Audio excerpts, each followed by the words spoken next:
이제 노무현 대통령이 정치하지 마라 이렇게 말씀하신 의미가 뭐냐? 제가 그대로 한번 옮겨볼게요. 그러니까 이 이야기는 노무현 대통령이 서거하시기 약 열흘 전에, 열흘 전이 아니구나. 약 한 달 전, 한 4주 정도 전이네요. 그러니까 검찰 출두하시기 열흘 전에 제가 홈페이지에 올리신 글을 보고 놀래가지고 오지 말라 하는데 이제 무작정 봉화마을로 갔습니다.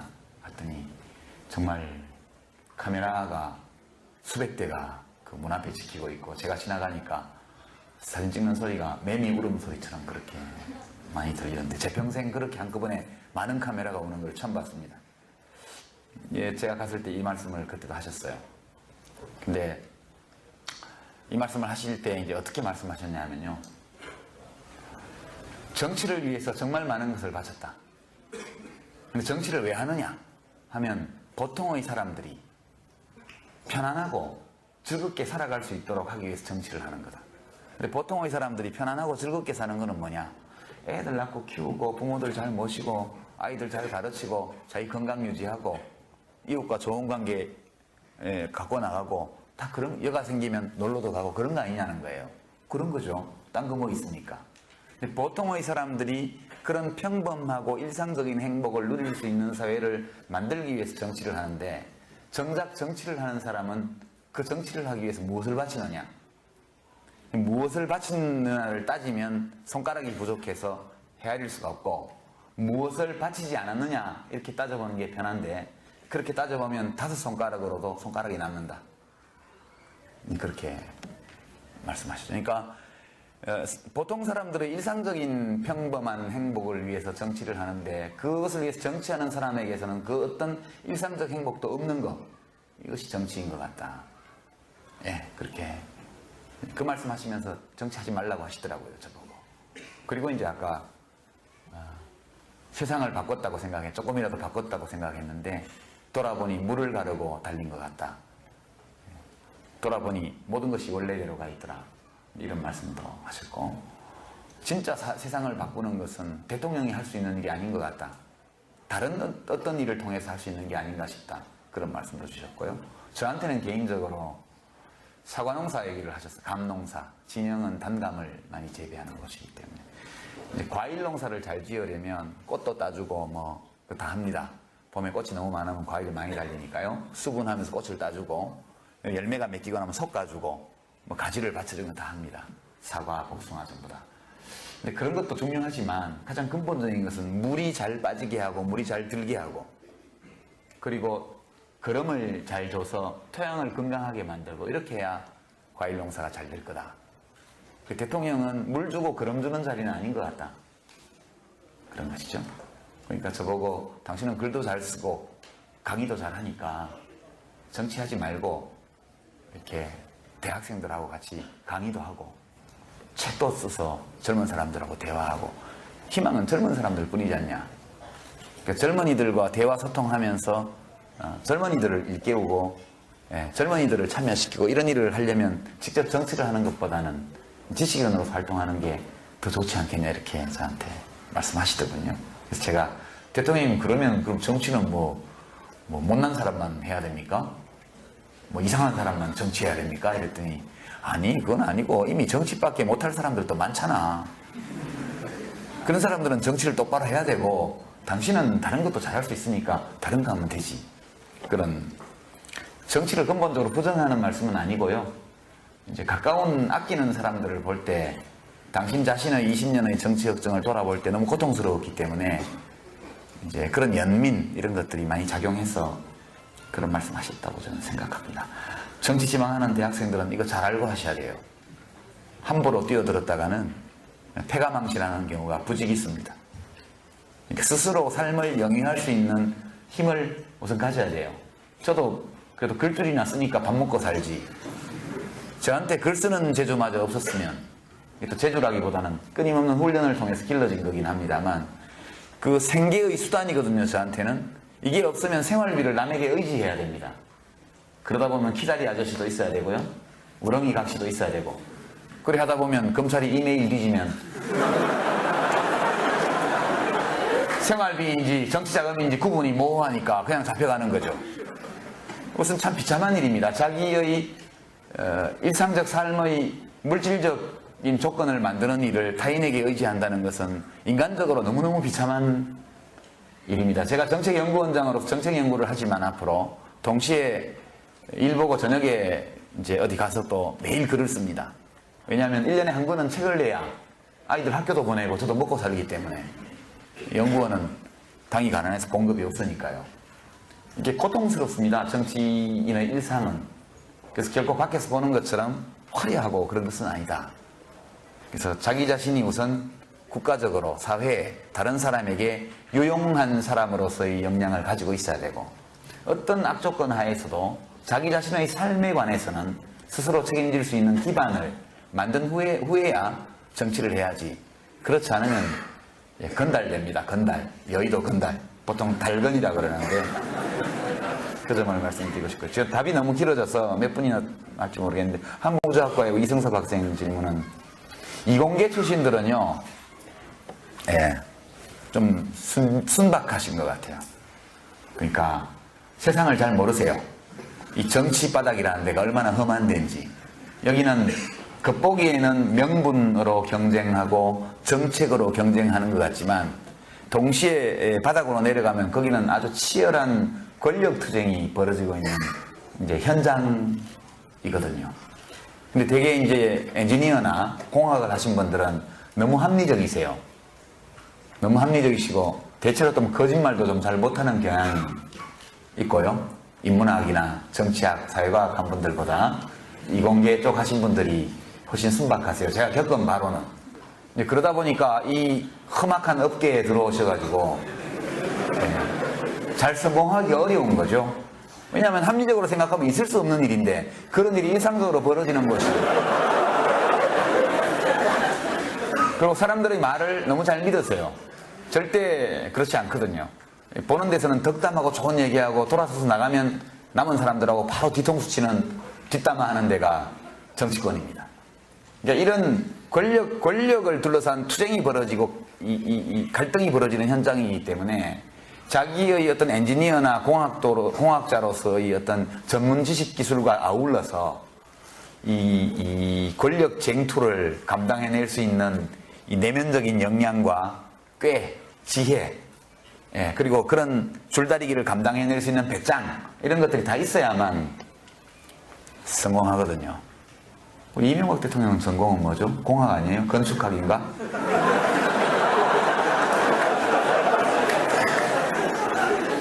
불가능은 없죠?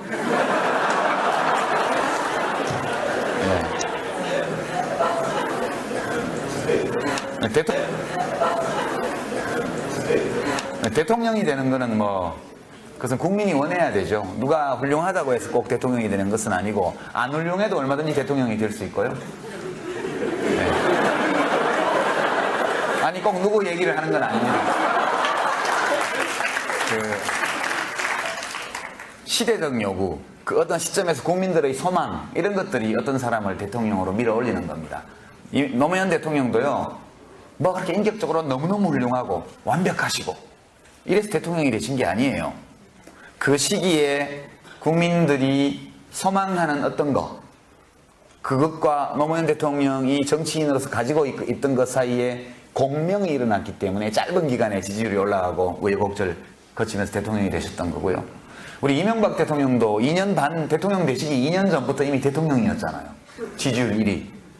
그것은 국민의 소망이 만들어낸 겁니다. 다른 거 다 못해도 좋아. 걸레라도 괜찮아. 상만 잘 닦으면 돼. 그러니까 다른 거 다 못해도 돼. 경제 성장만 하면 돼. 경제 발전만 하면 돼. 그래서 그거 하나 바라보고 대통령으로 뽑았잖아요. 요새 한나라당 입장이 좀 바뀌었던데 한나라당 어느 의원님이 걸레로 식탁 닦으면 손님 오겠냐. 이제 우리나라에 정말 많은 정당이 만들어지고 소멸합니다. 제가 정치 경력이 한 8년 됐는데요. 개혁국민정당, 열린우리당. 가만히 있으니까 그게 이름이 바뀌어서 대통합민주신당이 되고 그 당을 나오고 나서 이번에 이제 국민참여당까지 한 8년 동안 당이 바뀐 건 아닌데 여하튼 당 이름이 여러 가지로 변했어요. 그리고 보통 이제 정치를 한 20년 한 분들은 당 이름을 한 10개 정도 이렇게 거치는 게 기본인데, 여러 가지 이유가 있죠. 우리 정당 정치가 본격 시작된 것이 한 20여 년 밖에 안 됩니다. 그 전에 1987년까지는 정상적인 정당 정치가 없던 시기였고, 1987년 이후부터 정당 정치가 이제 본격 시작이 됐기 때문에 아직 좀 연조가 짧아서 그런 면, 그게 이제 하나 있는 것 같고요. 보다 근본적인 이유는 이제 개인이 정당을 지배하기 때문에 그렇습니다.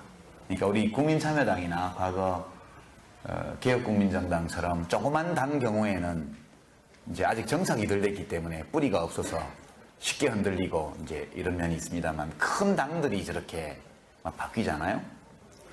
그것은 이제 정당이 인물을 만들어내는 것이 아니라 인물이 정당을 만들어서 가지고 가요, 우리나라는. 옛날에 민주주의의 지도자셨던 김대중 대통령이나 또는 김영삼 대통령이나 이런 분들 전부 거의 이 전제군주와 같은 권력을 행사하면서 자기의 정당을 꾸렸거든요. 우리나라의 정당들은 아직 이 이념과 노선 중심이라기보다는 인물 중심의 정당입니다. 지도자가 바뀌면 당도 바뀌고. 근데 그렇지 않은 정당이 이제 민주노동당인데, 그 당도 쪼개져서 또 진보신당하고 두 개가 됐죠. 이제 새로 합치면 당명이 또 어떻게 될지 모르죠. 그죠? 그게 그렇게 되어 있습니다. 아마 이것이 정착될 때까지는 상당히 긴 세월이 걸릴 것으로 저는 생각하고요. 세 번째 이유는 왜 지도자가 정당을 지배하느냐? 그럼 이제 자발적으로 정당에 참여하는 사람이 거의 없기 때문에 그렇게 될 수밖에 없습니다. 참 비극인데요. 정당이라는 것이 지금 장수진 학생 질문처럼 너무너무 중요한 것이고, 이것이 대의민주주의 체제에서 핵심이 정당 정치인데 시민들이 정당에 참여하지 않으려고 그래요. 여기도 물론 여러 가지 원인이 있습니다만 어쨌든 현상적으로는 당비, 자기의 국민이 세금을 내는 것처럼 자기가 당비를 내면서 당에 자발적으로 참여하는 당원이 있는 정당이 별로 없거든요. 이제 민주노동당이나 진보신당이나 국민참여당은 기껏해야 10,000명에서 한 30,000명 사이의 당원밖에 없고요. 민주당처럼 뭐 200만 당원을 자랑하는 정당은 당비 내는 당원은 그보다 더 적습니다. 그러니까 당원 자체는 100만, 200만 단위로 가 있죠. 한나라당도 마찬가지입니다. 그러니까 한마디로 어떤 나라의 주권자로서의 자기의 권리와 의무를 자각하고 나의 권리를 행사하면서 나의 의무를 다하고 당원으로 활동하겠다, 이렇게 생각하는 시민들이 거의 없다. 근데 헌법에 정당은 복수정당대로 하도록 돼 있고, 이러니까 국회의원 하고 싶은 사람, 대통령 하고 싶은 사람들이 자기 좋아하는 사람들을 모아가지고, 국민참여당도 그런 당이라고 욕하는 분들이 계세요. 근데 제가 모은 건 아니에요. 저 좋아하는 분들이 많이 와 있는 건 사실이지만 제가 공천하는 것도 아니고 그렇거든요. 그렇게 되다 보니까 그죠. 그게 싫으시면 정당에 가입하세요. 그래서 정당에 당비를 납부하고 권한을 행사하는 당원이 10만을 넘어가면 어느 정치인도 함부로 당을 없애거나 쪼개지 못하게 되어 있습니다. 그래서 한나라당도 괜찮으니까요. 어느 정당이든 가입하셔서 학생당원들은 좀 깎아주거든요. 그리고 당비 내고 오프라인 모임 가면 되게 10,000원씩 십시일반 하는 게 우리 참여당 문화인데, 학생들은 돈 없다 그러면 그냥 매겨줘요. 시당위원장님 어디 계신가? 인천시당도 그렇죠? 학생들은 소득이 없기 때문에 당비를 내지 않고 그냥 참여당원으로 하면서 또는 뭐 당비 많은 내더라도 한 달에 한 2번만 오프라인 모임 가면 삼겹살 2번 얻어먹으면 본전 빼고 형들, 오빠들, 누나들이 잘 사줘요. 그러니까 정당에 참여하셔야 돼요. 그러니까 아직은 우리 사회에서는 나라의 주권자로서 자기 자신에 대해서 자부심을 느끼고 내가 해야 될 일, 내가 하고 싶은 일이 뭔지를 알고 그걸 실천에 옮기는 시민들의 수가 너무 적다.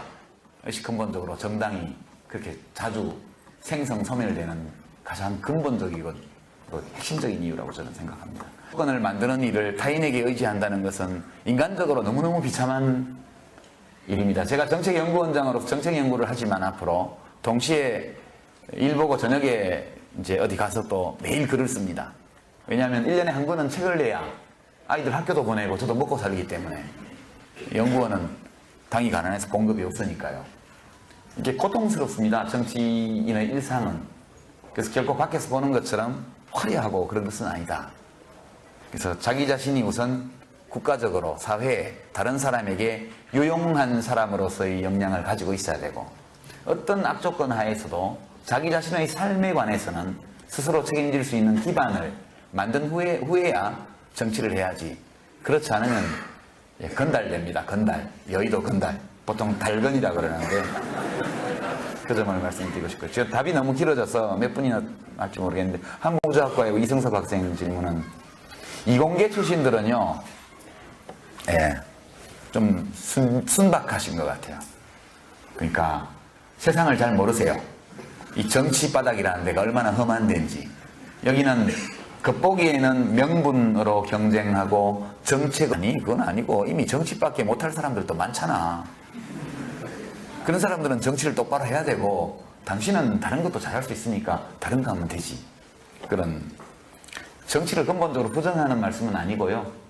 이제 가까운 아끼는 사람들을 볼 때 당신 자신의 20년의 정치 역정을 돌아볼 때 너무 고통스러웠기 때문에 이제 그런 연민 이런 것들이 많이 작용해서 그런 말씀하셨다고 저는 생각합니다. 정치 지망하는 대학생들은 이거 잘 알고 하셔야 돼요. 함부로 뛰어들었다가는 패가망신하는 경우가 부직 있습니다. 그러니까 스스로 삶을 영위할 수 있는 힘을 우선 가져야 돼요. 저도 그래도 글줄이나 쓰니까 밥 먹고 살지. 저한테 글 쓰는 재주마저 없었으면, 또 재주라기보다는 끊임없는 훈련을 통해서 길러진 거긴 합니다만, 그 생계의 수단이거든요. 저한테는. 이게 없으면 생활비를 남에게 의지해야 됩니다. 그러다 보면 키다리 아저씨도 있어야 되고요, 우렁이 각시도 있어야 되고, 그래 하다 보면 검찰이 이메일 뒤지면 생활비인지 정치자금인지 구분이 모호하니까 그냥 잡혀가는 거죠. 그것은 참 비참한 일입니다. 자기의 일상적 삶의 물질적인 이제 노무현 대통령이 정치하지 마라 이렇게 말씀하신 의미가 뭐냐, 제가 그대로 한번 옮겨볼게요.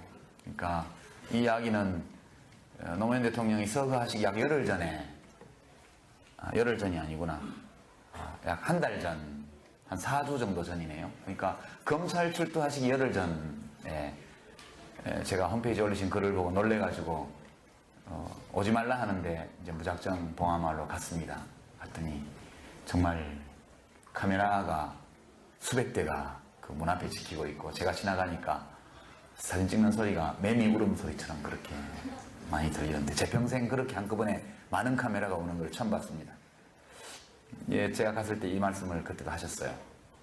근데 이 말씀을 하실 때 이제 어떻게 말씀하셨냐면요, 정치를 위해서 정말 많은 것을 바쳤다. 근데 정치를 왜 하느냐 하면 보통의 사람들이 편안하고 즐겁게 살아갈 수 있도록 하기 위해서 정치를 하는 거다. 근데 보통의 사람들이 편안하고 즐겁게 사는 거는 뭐냐, 애들 낳고 키우고 부모들 잘 모시고 아이들 잘 가르치고 자기 건강 유지하고 이웃과 좋은 거. 사과농사 얘기를 하셨어요. 감농사. 진영은 단감을 많이 재배하는 곳이기 때문에. 이제 과일 농사를 잘 지으려면 꽃도 따주고 뭐 다 합니다. 봄에 꽃이 너무 많으면 과일이 많이 달리니까요. 수분하면서 꽃을 따주고, 열매가 맺히고 나면 솎아주고, 뭐 가지를 받쳐주는 거 다 합니다. 사과, 복숭아 전부 다. 근데 그런 것도 중요하지만 가장 근본적인 것은 물이 잘 빠지게 하고 물이 잘 들게 하고, 그리고 거름을 잘 줘서 토양을 건강하게 만들고, 이렇게 해야 과일 농사가 잘 될 거다. 그 대통령은 물 주고 거름 주는 자리는 아닌 것 같다. 그런 것이죠. 그러니까 저보고 당신은 글도 잘 쓰고 강의도 잘 하니까 정치하지 말고 이렇게 대학생들하고 같이 강의도 하고 책도 써서 젊은 사람들하고 대화하고, 희망은 젊은 사람들 뿐이지 않냐. 그러니까 젊은이들과 대화 소통하면서 젊은이들을 일깨우고, 젊은이들을 참여시키고, 이런 일을 하려면 직접 정치를 하는 것보다는 지식인으로서 활동하는 게 더 좋지 않겠냐 이렇게 저한테 말씀하시더군요. 그래서 제가, 대통령님 그러면 그럼 정치는 뭐 못난 사람만 해야 됩니까? 뭐 이상한 사람만 정치해야 됩니까? 이랬더니 한 게 갖고 나가고 다 그런, 여가 생기면 놀러도 가고 그런 거 아니냐는 거예요. 그런 거죠. 딴 거 뭐 있습니까? 근데 보통의 사람들이 그런 평범하고 일상적인 행복을 누릴 수 있는 사회를 만들기 위해서 정치를 하는데, 정작 정치를 하는 사람은 그 정치를 하기 위해서 무엇을 바치느냐, 무엇을 바치느냐를 따지면 손가락이 부족해서 헤아릴 수가 없고, 무엇을 바치지 않았느냐 이렇게 따져보는 게 편한데, 그렇게 따져보면 5손가락으로도 손가락이 남는다, 그렇게 말씀하시죠. 그러니까 보통 사람들은 일상적인 평범한 행복을 위해서 정치를 하는데, 그것을 위해서 정치하는 사람에게서는 그 어떤 일상적 행복도 없는 것, 이것이 정치인 것 같다. 예, 그렇게 그 말씀하시면서 정치하지 말라고 하시더라고요, 저보고. 그리고 이제 아까 세상을 바꿨다고 생각해, 조금이라도 바꿨다고 생각했는데 돌아보니 물을 가르고 달린 것 같다. 돌아보니 모든 것이 원래대로가 있더라, 이런 말씀도 하셨고, 진짜 세상을 바꾸는 것은 대통령이 할 수 있는 일이 아닌 것 같다, 다른 어떤 일을 통해서 할 수 있는 게 아닌가 싶다, 그런 말씀도 주셨고요. 저한테는 개인적으로